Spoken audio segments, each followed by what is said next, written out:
वायुः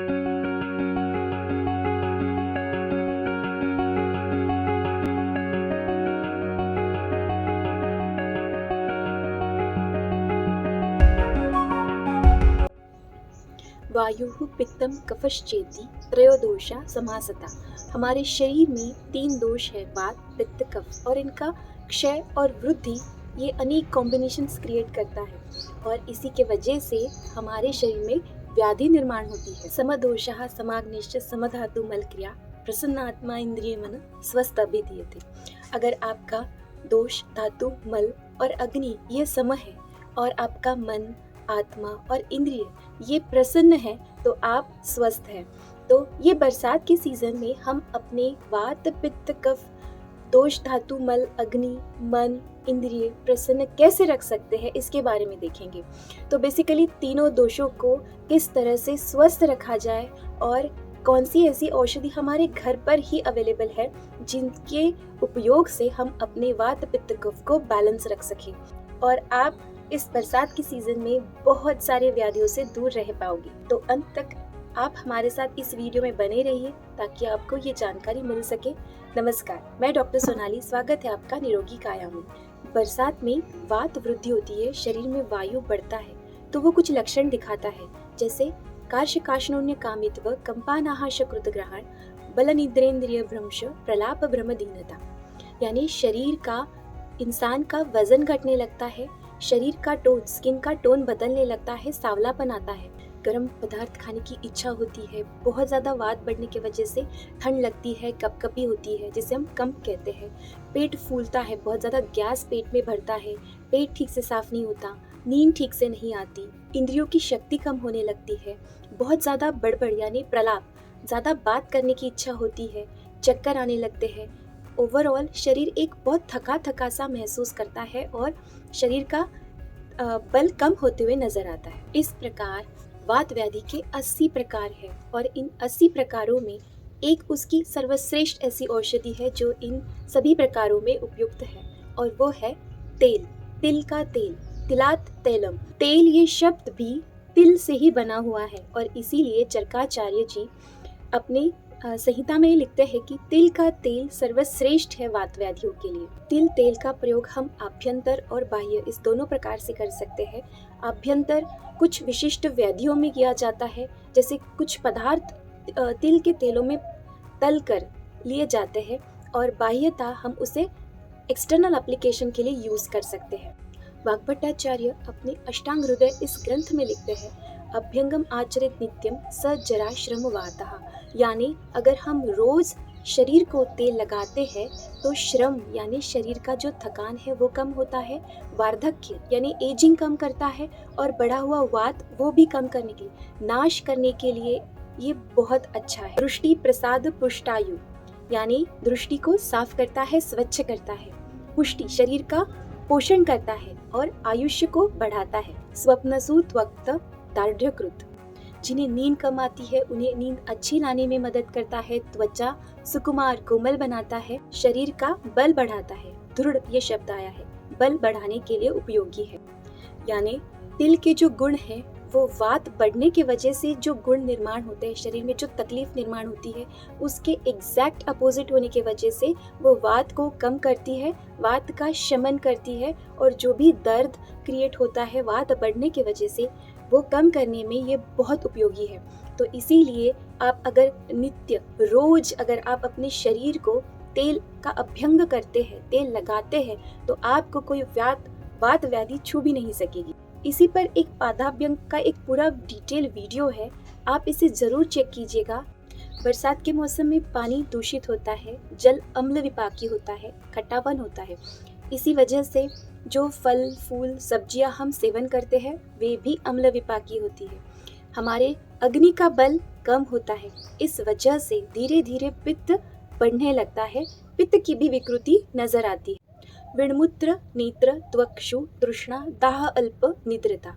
जब शरीर में पित्त बढ़ता है तो नेत्र मूत्र मल या फिर त्वचा का जो कलर है वो पीत वर्ण का हो जाता है, नींद कम आती है, भूख ज़्यादा लगती है, प्यास ज़्यादा लगती है, शरीर में दाह उत्पन्न होने लगता है।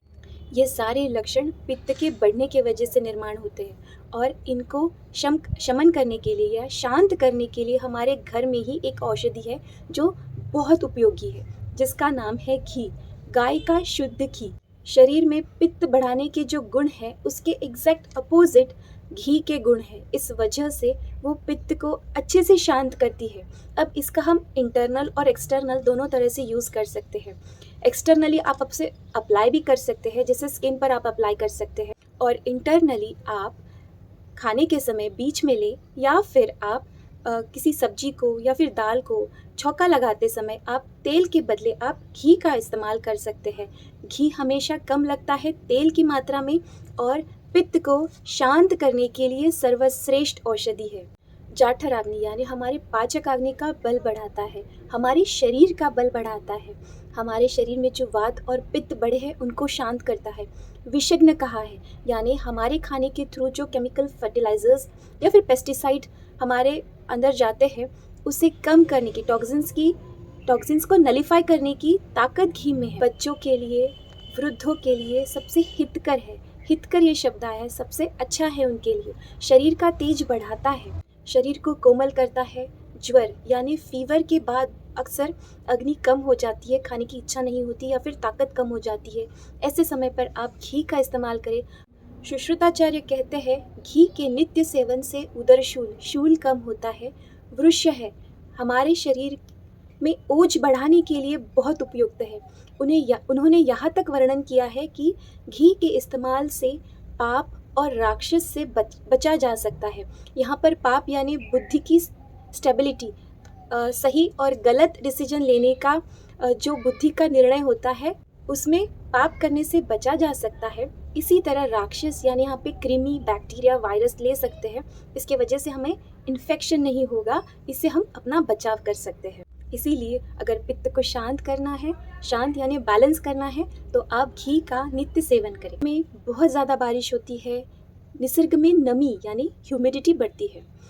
इस वजह से हमारे शरीर में भी नमी बढ़ती है, जिसे हम क्लेद कह सकते हैं, और ये क्लेद जन्म देता है कफ के व्याधियों को। हमारे शरीर में कफ बढ़ेगा और कफज व्याधियाँ बढ़ेगी। श्लेष्मा अग्नि सदन प्रसे कालस्य गौरवम श्वैत्य शैत्य श्रथांगत्वम श्वास कासादि निद्रिता।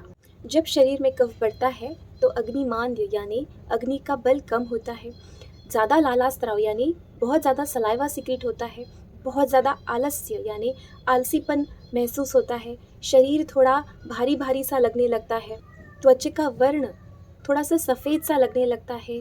शरीर में जो ताकत है वो कम होने लगती है। श्वास कास यानी बहुत ज़्यादा सांस फूलना, या फिर कास यानी खांसी आना, या फिर बहुत ज़्यादा निद्रा यानी बहुत नींद आना, आलस आना, ये सारे कफ बढ़ने के लक्षण हैं। और इन सारे लक्षणों को कम करने के लिए हमारे घर में ही एक औषधि है जिसका नाम है शहद, मध या फिर मधु। शरीर में जो कफ बढ़ाने वाले गुण हैं उसके एग्जैक्ट अपोजिट गुण शहद में है। शहद का आप एक्सटर्नल और इंटरनल दोनों तरह से इस्तेमाल कर सकते हैं। इंटरनल आप मेडिसिन के साथ इसका सेवन कर सकते हैं, या फिर अपने खाने में भी इसका थोड़ी मात्रा में इस्तेमाल कर सकते हैं। जब भी बच्चों को थोड़ी थोड़ी भूख लगती है तभी आप बच्चों को ये चटा भी सकते हैं। इससे बच्चों के शरीर में क्योंकि उनका जो बाल अवस्था है वो कफ प्रधान अवस्था है, और कफ के इस बढ़ने के काल में आप उन्हें शहद, मधु चटा सकते हैं। मधु को व्रण रोपण कहा है, यानी व्रण यानी चोट, घाव, उसको रोपण यानी ठीक करने की क्षमता मध यानी शहद में है।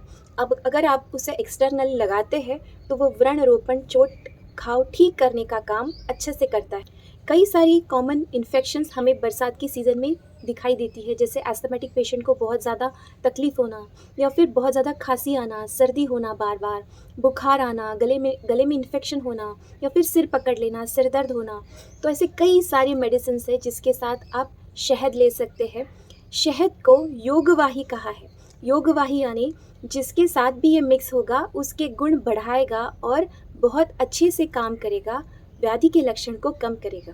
इसके साथ ही बरसात की सीज़न में आपने बहुत ज़्यादा इन्फेक्शंस देखे हैं स्किन की, तो स्किन इन्फेक्शंस में या फिर बहुत लोगों को दस्त लगते हैं उसमें भी, और कई लोगों को उल्टी होती है, तो उल्टी में, दस्त में और स्किन के इन्फेक्शन में भी आप मधु यानी शहद का इस्तेमाल कर सकते हैं। शरीरजानां दोषानां क्रमेण परम औषधम बस्ति विरेको वमनम तथा तैलम घृतम मधु। यानी यहाँ पर आचार्य जी कहते हैं कि शरीर के जो दोष है वात पित्त कफ, उनमें परम यानी श्रेष्ठ औषधि है। वात के लिए तेल, तिल का तेल, पित्त के लिए घी और कफ की व्याधियों के लिए शहद, हनी। तो ये 3 ऐसी औषधि है जो हमारे घर पर अक्सर पाई जाती है। अगर नहीं है तो आज से ही रखना चालू करें। तो ये 3 सिंपल ऐसे मेडिसिन्स है जो हमारे शरीर के लिए, हमारे वात पित्त कफ को बैलेंस करने के लिए बहुत उपयुक्त है। तो आशा करती हूँ आपको आज का ये वीडियो बहुत उपयुक्त लगा होगा। तो अगर हाँ तो इसे लाइक कीजिए, अपने परिवार के साथ शेयर कीजिए, और अगर आप हमारे चैनल के साथ नहीं जुड़े हैं तो इसे सब्सक्राइब करें, बेल आइकन हिट करें। अगले वीडियोस में हम अन्य कई सारे ऐसे वनस्पतियाँ देखेंगे जिनका इस बरसात के सीज़न में बहुत उपयोग आपके स्वास्थ्य को अच्छा रखने के लिए हो सकता है। तो ज़रूर जुड़े रहिए। मिलते हैं नई वीडियो के साथ, नई जानकारी के साथ। नमस्कार।